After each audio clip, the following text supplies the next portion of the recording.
Hi everyone, this is Focus Spender, and today I want to talk to you about an article I just read in the New York Times called Why You Should Tell Your Children How Much Money You Make. So the article begins with a father who is trying to teach his son a lesson about money. The son has been asking him how much the dad makes and trying to just basically get things from the father.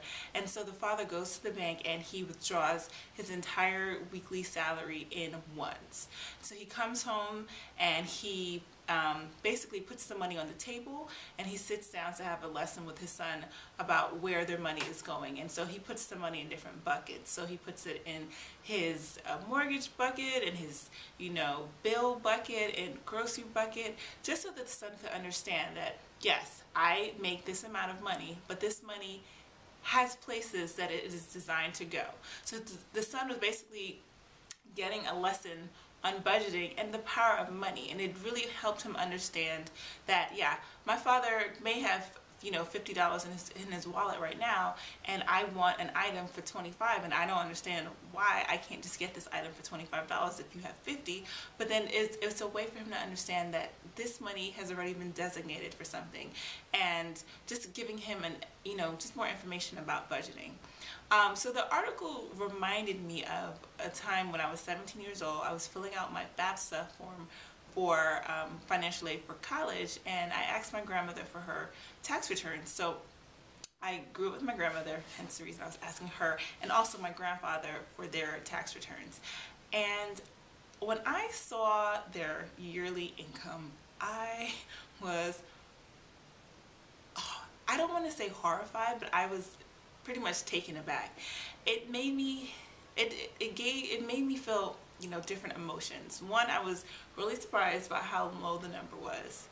I was a little embarrassed because I just thought about all the things I used to ask for, and why I was like, why can't I get these Guess jeans? Why can't I buy these $80 Nike sneakers? This is a long time ago. So I was surprised, and I was amazed. I was really amazed by the fact that we were able to grow up I was able to grow up in a nice house on a fairly decent block in a pre-gentrified neighborhood, which is now definitely gentrified. But I was able to live, for our standards, a pretty middle-class life. And I remember as a kid, I couldn't understand. I was like, everybody thinks we have money. Why do people think we have money? And I know that we don't, because every time I ask for something, the answer is no. Or if the answer isn't no, it's like, well, is it on sale? No. Do you have a coupon? No. Well, then you're not getting it. And that used to frustrate me. I just didn't understand, like, there's money. I see money in your wallet. I see money in the drawer.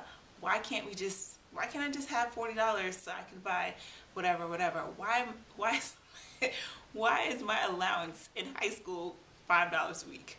And at some point it was $10 a week, when everybody else was getting $20 and $30 from their parents. So maybe if I had to just understood their income at a much younger age, and not crazy young. I'm not saying at 9 years old someone should have told me how much money they made, or 11, 12, but maybe at some point in high school when I really was trying to understand why I could not have the things that everyone else had, that would have been the perfect opportunity for them to say, okay, listen, let's sit down. Let's sit down and look at our fixed Social Security income and understand why you cannot just get everything you wanted. And it's funny because, like, my grandmother refused to let me get a job in high school because I just wanted to have money. But her whole thing was, you just need to study. You don't need to worry about all these other frivolous things.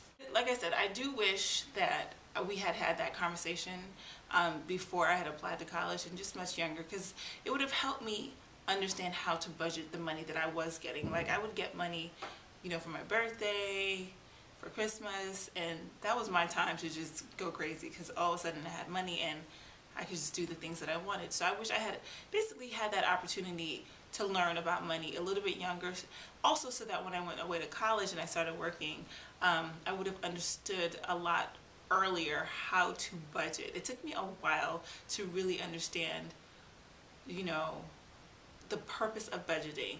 I mean, I understood early on that I shouldn't spend a lot of money on items, but I didn't really understand, how to save, why I was saving, setting goals for my money. And so I would also love to understand what your guys' opinion is on this subject about telling your kids how much money you make, and not only telling them, but how to tell them, when to tell them, and the purpose. I think one of the most important lessons that I took from that article was just understanding why you should tell your child how much money you make. And it's really, it really should be seen as an opportunity to teach your kids about budgeting, to teach your kids about savings, to break money myths. We all formed our relationships with money based on what we saw as a child with our parents, whether our parents were frivolous and it makes you now hoard money because you saw them just doing crazy things, or maybe they never, you just got everything you wanted when you were a kid, and now that you're an adult, you just really don't understand how to budget money because you're so used to always having money. But now that you're the one earning the money, you might be living paycheck to paycheck because you never had to save. You never had to save for anything. You never had to budget. So I would love to hear what your opinions are about the topic. I'm going to leave a link to the article below, and whatever you think, just leave me a comment. All right, thank you. Bye-bye.